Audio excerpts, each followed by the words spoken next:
Nasamsam ang mahigit kalahating milyong pisong halaga ng shabu sa isang lalaki sa buy-bust operation sa Quezon City. Umamin naman ang suspect na nagbebenta siya ng droga at nagsisisi na raw siya. Yan ang unang balita ni James Agustin. Sa Barangay UP Campus, Quezon City, kinasa ng District Drug Enforcement Unit ang buy-bust operation laban sa 23 anyos sa lalaki. Inaresto siya matapos manong mabilhan ng droga ng pulis na nagpanggap na buyer. Nakuha ang nasa 75 gramo ng shabu na nagkakahalaga ng mahigit sa kalahating milyong piso. Ayon sa QCPD, itinuturing na high-value target ang suspect na dumarayo pa sa Quezon City mula sa Rizal.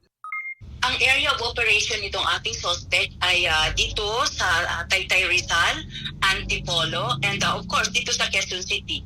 Ang mga parokyano niya, yung mga construction workers, yung mga tambay dun sa area, at yung mga iba pang drivers.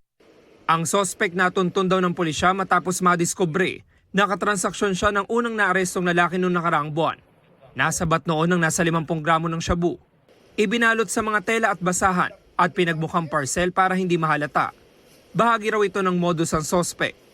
They deliver the items, yung illegal drugs, dito po through online transaction, and then ito po dinadala ng mga courier doon sa kanilang mga parokyano.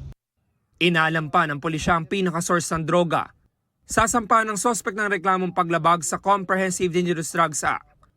Sobrang pinagsisiyan ko po yung Pero nagbebenta ka ng droga? mga opo. Paano ka napasok sa ganyung transaksyon? Dahil po sa kaibigan. Matagal mo nang ginagawa yan? Bago lang po, mga 1 taon na po. Nagpupunta-punta lang po ako dito kapag may umorder sa akin na droga. Ito ang unang balita. James Agustin para sa GMA Integrated News.